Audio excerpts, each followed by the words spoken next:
आप किसी भी तरह के भ्रम में मत पड़िए।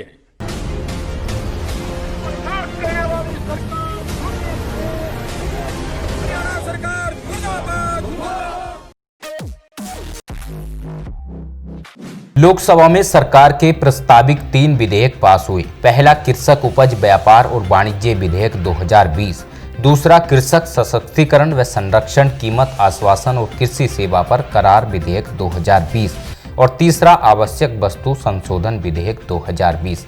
पहला बिल एक ऐसा इकोसिस्टम बनाने के लिए है जहां किसानों और व्यापारियों को मंडी से बाहर फसल बेचने की आज़ादी होगी। दूसरे बिल कृषि करारों पर राष्ट्रीय फ्रेमवर्क के लिए है। ये कृषि उत्पादकों की बिक्री, फॉर्म सेवाओं, कृषि बिजनेस फर्मों, प्रोसेस थोक विक्रेताओं, बड़े खुदरा विक्रेताओं और निर्यातकर्ताओं के साथ किसानों को जुड़ने के लिए सशक्त करता है। तीसरे में अनाज, दलहन, तिलहन, खाद्य तेल व्यापार, आलू को आवश्यक वस्तुओं की सूची से हटाने का प्रावधान है। पंजाब, हरियाणा और उत्तर प्रदेश समेत देश के कई हिस्सों में कृषि से जुड़े विधेयकों को लेकर विरोध प्रदर्शन हो रहे हैं। तीनों बिल लोकसभा में पारित हो चुके हैं। किसान इनका विरोध कर रहे हैं। विपक्ष सरकार पर निशाना साध रही है, लेकिन सरकार इन्हें किसानों के हित वाला बता रही है। पहले समझते हैं कि इन तीनों विधेयकों के मुख्य प्रावधान क्या हैं। इस बिल में एक ऐसा इकोसिस्टम बनाने का प्रावधान है जहां किसानों और व्यापारियों को मंडी से बाहर फसल बेचने की आज़ादी होगी। प्रावधानों में राज्य के अंदर और 2 राज्यों के बीच व्यापार को बढ़ावा देने की बात कही गई है। मार्केटिंग और ट्रांसपोर्टेशन पर खर्च कम करने की बात कही गई है। इस विधेयक में कृषि करारों पर राष्ट्रीय फ्रेमवर्क का प्रावधान किया गया है।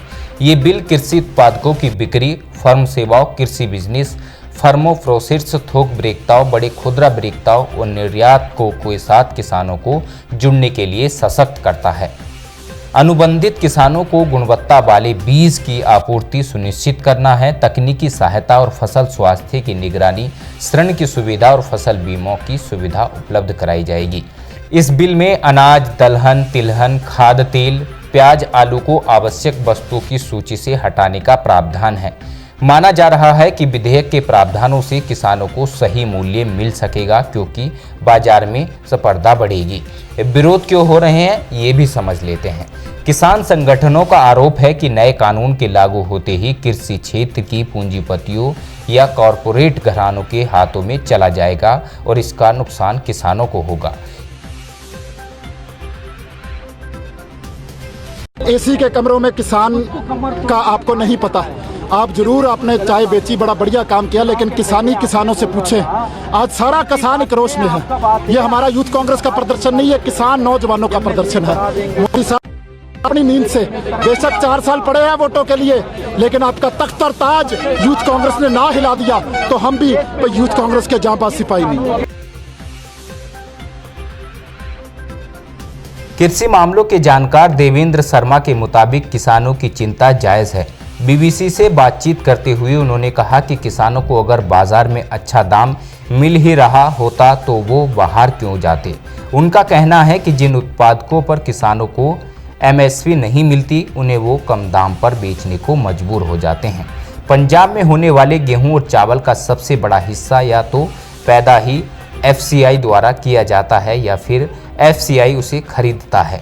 साल 2019 और 2020 के दौरान रबी के मार्केटिंग सीजन में केंद्र सरकार द्वारा खरीदे गए करीब 341 लाख मीट्रिक टन गेहूं में से 130 लाख मीट्रिक टन गेहूं की आपूर्ति पंजाब ने ही की थी। प्रदर्शनकारियों को यह डर है कि एफसीआई अब राज्य की मंडियों में खरीद नहीं कर पाएगा, जिससे एजेंटों और आढ़तियों को करीब 2.5% के कमीशन का घाटा होगा। साथ ही राज्य भी अपना 6% कमीशन खो देगा, जो वो एजेंसियों की खरीद पर लगाता आया है।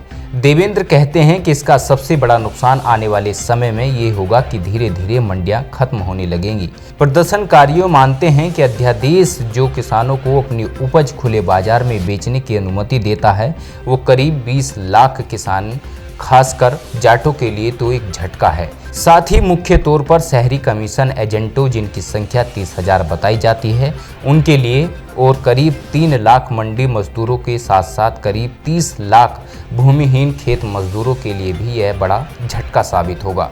दो राज्यों के बीच व्यापार को बढ़ावा देने के लिए प्रावधान पर देवेंद्र कहते हैं कि 86% छोटे किसान एक जिले से दूसरे जिले में नहीं पाते, किसी दूसरे राज्य में जाने का सवाल ही नहीं उठता।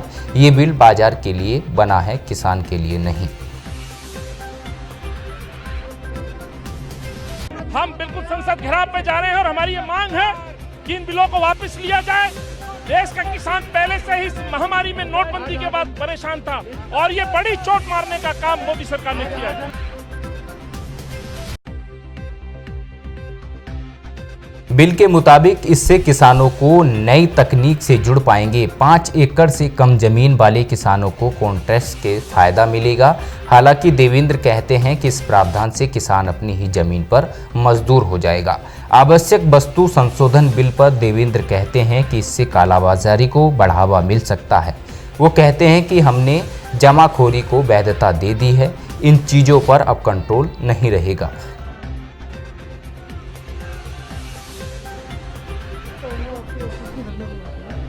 कारण ये है कि कई सालों से, काफ़ी समय से हमारा किसानों का और आढ़तियों का बड़ा अच्छा सिस्टम चल रहा था। मंडीकरण से किसान भी यहाँ पे खुश था और खुशहाल था और आर्थिक विकास। लेकिन अब पता नहीं सरकार क्यों एक अच्छे सही सिस्टम को जो चल रहा था, जिससे किसान को उसकी फसल का दाम ठीक मिल रहा है, आढ़ती अपनी जगह रोजगार पे है, उसके साथ साथ उसको किसानों को, साथ साथ मजदूरों को और मुनीमों को सबको रोजगार मिला हुआ, सारा काम चल रहा है और किसी की कोई शिकायत भी नहीं थी। तो सरकार इस चलते हुए सिस्टम को पता नहीं क्यों खराब करना चाहती है अध्यादेश के माध्यम से। इन माध्यम से सरकार चाहती है कि मंडीकरण बंद कर दिया जाए। मंडी के बाहर जो है वो कंपनियां जो है वो बगैर उसके टैक्स के माल खरीद रहे हैं ताकि किसान जो है वो मंडी में ना ला सके, और किसानों को न्यूनतम मूल्य जो यहाँ पे मंडी में आके मिल रहा है, धीरे धीरे वो उनका न्यूनतम मूल्य भी खत्म हो। अगर ये सिस्टम में मान लो कि जैसे सरकार ने गुमराह कर दिया, किसानों को गुमराह कर दी है कि अभी किसानों को आज़ादी दे रही है, तो किसान तो पहले निजात था।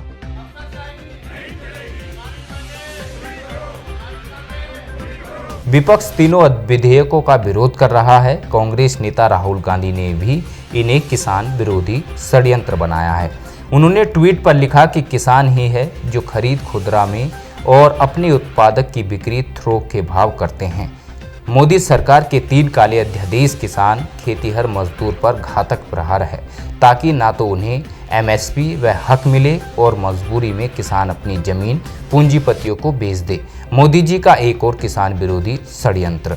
विधेयक को लेकर गुरुवार को हरसिमरत कौर बादल ने मोदी कैबिनेट से इस्तीफा देकर अपनी पार्टी शिरोमणि अकाली दल के कड़े रुख का संकेत दे दिया था। केंद्रीय मंत्री पद से इस्तीफा देने के बाद हरसिमरत कौर बादल ने ट्वीट किया, मैंने केंद्रीय मंत्री पद से किसान विरोधी अध्यादेशों और बिल के खिलाफ इस्तीफा दे दिया है। किसानों की बेटी और बहन के रूप में उनके साथ खड़े होने पर गर्व है।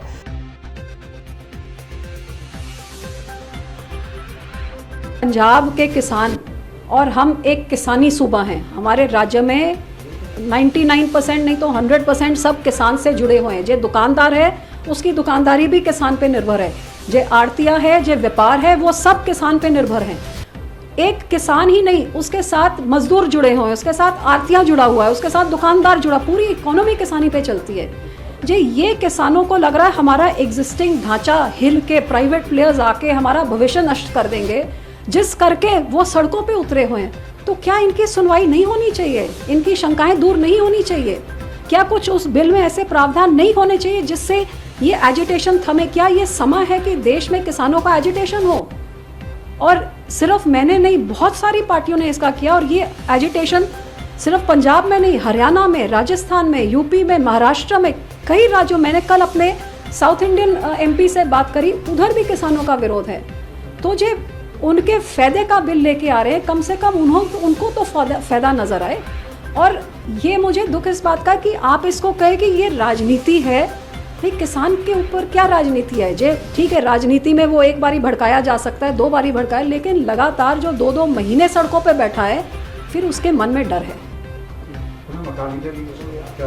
साथ रहेगी या फिर वो हड़ताल? ये पार्टी के फैसले होते हैं, मेरे फैसले नहीं है। ये पार्टी बैठेगी और इसका फैसला भविष्य का करेगी। मैम, अगर आपको समझाया जाएगा क्या वापस आने की संभावना है? देखिए, जब तक किसानों की शंकाएं दूर नहीं होती तब तक तो आगे कुछ आगे के बारे में सोचने का मतलब ही नहीं है।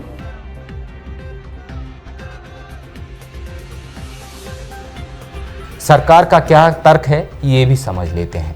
मोदी ने इस आज़ादी के बाद किसानों को किसानी के नई तकनीक आज़ादी देने वाला विधेयक बताया है। प्रधानमंत्री नरेंद्र मोदी ने शुक्रवार को सरकार की स्थिति स्पष्ट करते हुए कहा कि राजनीतिक पार्टियां विधेयक को लेकर दुष्प्रचार कर रही हैं। उन्होंने कहा कि किसानों को एमएसपी का फायदा नहीं मिलने की बात गलत है। वीडियो कॉन्फ्रेंसिंग के जरिए बिहार की कई परियोजनाओं का शुभारंभ करते हुए पीएम मोदी ने कहा कि जो लोग दशकों तक देश में शासन करते रहे हैं, सत्ता में रहे हैं, देश पर राज किया है, वो लोग किसानों को भ्रमित कर रहे हैं। किसानों से झूठ बोला जा रहा है। मोदी ने कहा कि विधेयक में वही चीजें हैं जो देश में दशकों पर राज करने वालों ने अपने घोषणा पत्र में लिखी थी। मोदी ने कहा कि यहाँ विरोध करने के लिए विरोध हो रहा है। उन्होंने कहा कि बिचौलिए जो किसानों की कमाई का एक बड़ा हिस्सा खाते थे, उनसे बचने के लिए ये विधेयक लाना जरूरी था। इन लोगों से देश के किसानों को सतर्क रहना बहुत जरूरी है। ऐसे लोगों से सावधान रहे जिन्होंने दशकों तक देश पर राज किया और जो आज किसानों से झूठ बोल रहे हैं। वो लोग किसानों की रक्षा का ढिंढोरा पीट रहे हैं, लेकिन दरअसल वे किसानों को अनेक बंधनों में जकड़कर रखना चाहते हैं। वो लोग बिचौलियों का साथ दे रहे हैं। वो लोग किसानों की कमाई को बीच में लूटने वालों का साथ दे रहे हैं। किसानों को अपनी उपज देश में कहीं पर भी किसी को भी बेचने की आजादी देना बहुत ऐतिहासिक कदम है। 21वीं सदी में भारत का किसान बंधनों में नहीं, भारत का किसान खुल करके खेती करेगा। जहां मन आएगा अपनी उपज बेचेगा, जहां ज्यादा पैसा मिलेगा वहां बेचेगा, किसी बिचौलिए का मोहताज नहीं रहेगा और अपनी उपज, अपनी आय भी बढ़ाएगा। ये देश की जरूरत है और समय की मांग भी है। इसके पहले ग्रामीण विकास तथा पंचायती राज मंत्री श्री नरेंद्र सिंह तोमर ने कहा था कि किसानों के पास मंडी में जाकर लाइसेंसी व्यापारियों को ही अपनी उपज बेचने की व्यवस्था क्यों? अब किसान अपनी मर्जी का मालिक होगा। जो सरकार ने तीनों विधायक पास करे, इन पर जो हमारे विधायक और सांसद बैठे हुए थे संसद में, इन्हें तुरंत अपना इस्तीफा दे देना चाहिए था। नालायकों की बात है कि अंदाता का ये खा रहे हैं और वोट लेकर वहाँ तक चुनकर भेज रहे हैं। ये किसान की कोई बात नहीं उठा रहे। इन्हें बहुत शर्म की बात आ जानी चाहिए। भाई, इनका हमारा कोई नाता नहीं बन पा रहा। इस तरह से हम आगे को किसी भी तरह जो विधायक इन्होंने पास करे हैं, इन तीनों विधायक को हम किसी भी कीमत पर मंजूर नहीं करने वाले। किसान भारतीय किसान यूनियन इसे बिल्कुल नाकरामत समझ रही है कि ये तीनों विधायक जो पास किए हैं ये बिल्कुल निष्क्रिय हैं। इन सांसद और विधायकों को तुरंत इन्हें इस्तीफा दे देना चाहिए था। जो यहाँ से चुने हुए, जनता के चुने हुए वहाँ संसद में बैठे और अपनी वकालत नहीं डाल रहे, तो इन्हें बेकार आगे कोई विधायक का उनको पास करना।